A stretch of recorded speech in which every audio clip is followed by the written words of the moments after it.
안녕하세요. 오늘은 침묵의 연결고리라는 제목으로 수면 무호흡증이 어떻게 고혈압을 일으키는지 한번 파헤쳐 보려고 합니다. 정말 흔한 두 가지 건강 문제인데 이 둘 사이에 아주 놀라운 비밀이 숨어 있거든요. 자, 이런 질문 한번 던져볼게요. 만약에 말이죠, 여러분의 고혈압 원인이 짜게 먹는 식습관이 아니라 바로 잠 때문이라면 어떨 것 같으세요? 네, 오늘 저희는 바로 이 미스터리의 중심으로 한번 들어가 볼 겁니다.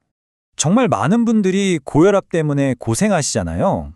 그런데 그 원인이 생각지도 못한 곳에 있을 수 있다는 겁니다. 바로 흔하지만 잘 진단받지 않는 수면장애. 오늘 이야기의 주인공, 바로 이 숨겨진 범인에 대해서 지금부터 제대로 알아보겠습니다. 네, 그럼 도대체 이 수면 무호흡증이라는 게 뭘까요? 매일 밤 우리 몸에서 어떤 일이 벌어지는 건지 그 정체부터 한번 파헤쳐보죠. 자, 폐쇄성 수면 무호흡증, 이걸 줄여서 OSA라고 부르는데요. 쉽게 말해서 잠을 잘 때 목 안의 공기 통로가 자꾸 막히는 거예요. 그럼 어떻게 될까요? 당연히 숨을 제대로 못 쉬니까 우리 몸에 산소 공급이 부족해지는 거죠. 혈액 속 산소 수치가 뚝 떨어지는 생각보다 꽤 위험한 상태가 되는 겁니다. 그럼 우리 몸에선 구체적으로 어떤 일이 벌어질까요? 자, 보세요. 먼저 잠이 들면 목 주변 근육이 느슨해지면서 기도가 좁아지거나 아예 막혀버립니다. 그럼 컥 하고 숨이 멈추겠죠? 당연히 몸속 산소 수치는 뚝 떨어지고요. 그럼 우리 뇌가 이거 큰일 났다 하고 비상신호를 보내서 숨을 다시 쉬게 하려고 우리를 깨우는 거예요. 물론 우리는 기억도 못할 만큼 아주 잠깐이지만요. 근데 이게 하룻밤에도 수십 번, 심하면 수백 번씩 반복된다고 생각해 보세요. 끔찍하죠? 자, 그럼 이제 제일 궁금한 부분이죠. 도대체 잠자는 동안 숨을 못 쉬는 게 어떻게 깨어있을 때 혈압까지 끌어올리는 걸까요? 그 연결고리를 한번 찾아보겠습니다. 수면 무호흡증은요, 우리 심장과 혈관에 말 그대로 삼중고를 안겨줍니다. 세 가지 방향에서 동시에 공격을 퍼붓는 거죠. 그 세 가지 위협이 뭔지 바로 다음 장에서 자세히 짚어보겠습니다. 자, 바로 이 세 녀석이 우리 혈압을 밤새도록 괴롭히는 주범입니다. 하나씩 볼게요. 첫째, 교감신경 과활성.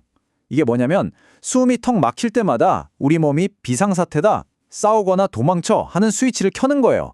그럼 심장은 미친 듯이 뛰고 혈관은 꽉 수축하겠죠? 혈압이 확 치솟는 겁니다. 둘째는 RAAS 활성화. 이건 좀 어려운데 우리 몸의 혈압을 조절하는 호르몬 시스템이라고 보시면 돼요. 근데 산소가 부족해지니까 얘가 오작동을 하는 거예요. 야, 혈압 더 올려! 하고 잘못된 명령을 내리는 거죠. 그래서 혈관을 더 조이고 몸에 소금이랑 물을 꽉 붙잡아 두게 해서 혈압을 올립니다. 마지막, 내피세포 기능장애. 이건 혈관 안쪽 벽이 손상되는 거예요. 계속되는 스트레스 때문에 혈관이 탄력을 잃고 딱딱하게 굳어버리는 거죠. 그럼 어떻게 되겠어요? 혈압은 더 올라갈 수밖에 없죠. 이 세 가지가 한꺼번에 우리 몸을 공격하는 겁니다. 이 그림을 보시면 차이가 확 느껴지실 겁니다.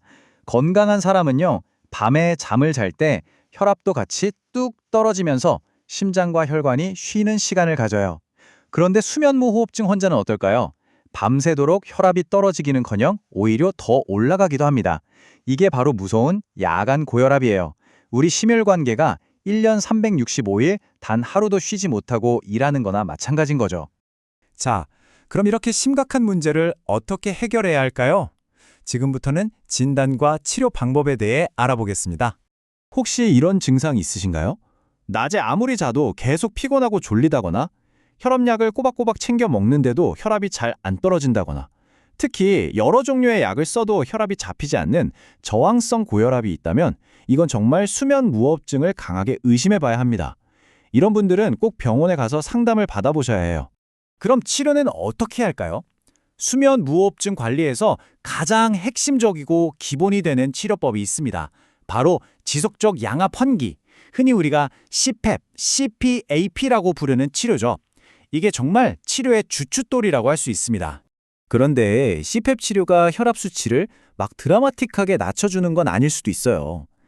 그럼 효과 없는 거 아니야? 하실 수 있지만 진짜 중요한 건 그게 아닙니다. 이 치료의 핵심은요, 밤마다 널뛰던 그 혈압 롤러코스터를 멈추게 한다는 거예요. 우리 심장과 혈관이 밤새 받던 엄청난 스트레스를 없애주는 거죠. 그러니까 훨씬 더 근본적으로, 장기적으로 우리 심혈관계를 보호해주는 역할을 하는 겁니다. 물론 CPAP 치료와 함께 약물 치료를 같이 하기도 합니다. 아까 우리가 얘기했던 그 RAAS 시스템을 차단하는 약이나 베타 차단제 같은 것들이죠. 특히 약으로 잘 조절 안 되는 저항성 고혈압에는 알도스테론 기량제라는 약이 추천되기도 합니다. 자, 그럼 이 모든 이야기가 결국 왜 중요할까요? 이걸 아는 게 우리 건강에 어떤 장기적인 영향을 미치는지 마지막으로 정리해 보겠습니다. 핵심은 아주 간단하고 명확합니다. 이걸 그냥 내버려 두면 수면무호흡증과 고혈압, 이 두 가지가 합쳐져서 결국 심각한 심혈관계 질환으로 이어질 수 있다는 겁니다. 바로 이것 때문에 우리가 이 문제를 정말 심각하게 생각해야 하는 거고요. 이건 실제 의학 논문 초록에서 가져온 구절인데요. 저항성 고혈압 환자에게서 수면 무호흡증이 너무 흔하게 발견되니 이런 환자들은 꼭 선별 검사를 해야 한다는 뜻입니다. 다시 말해 의사도 환자도 이 둘의 관계를 절대 가볍게 보면 안 되고 더 적극적으로 검사해 봐야 한다는 거죠. 결국 여러분의 잠 속에 여러분 건강에 대한 아주 중요한 단서가 숨어 있다는 이야기였습니다. 마지막으로 이 질문을 한번 던져봅니다. 여러분의 몸이 매일 밤 보내는 그 소리 없는 신호들 잘 듣고 계신가요? 오늘부터라도 한번 귀 기울여 보는 건 어떨까요?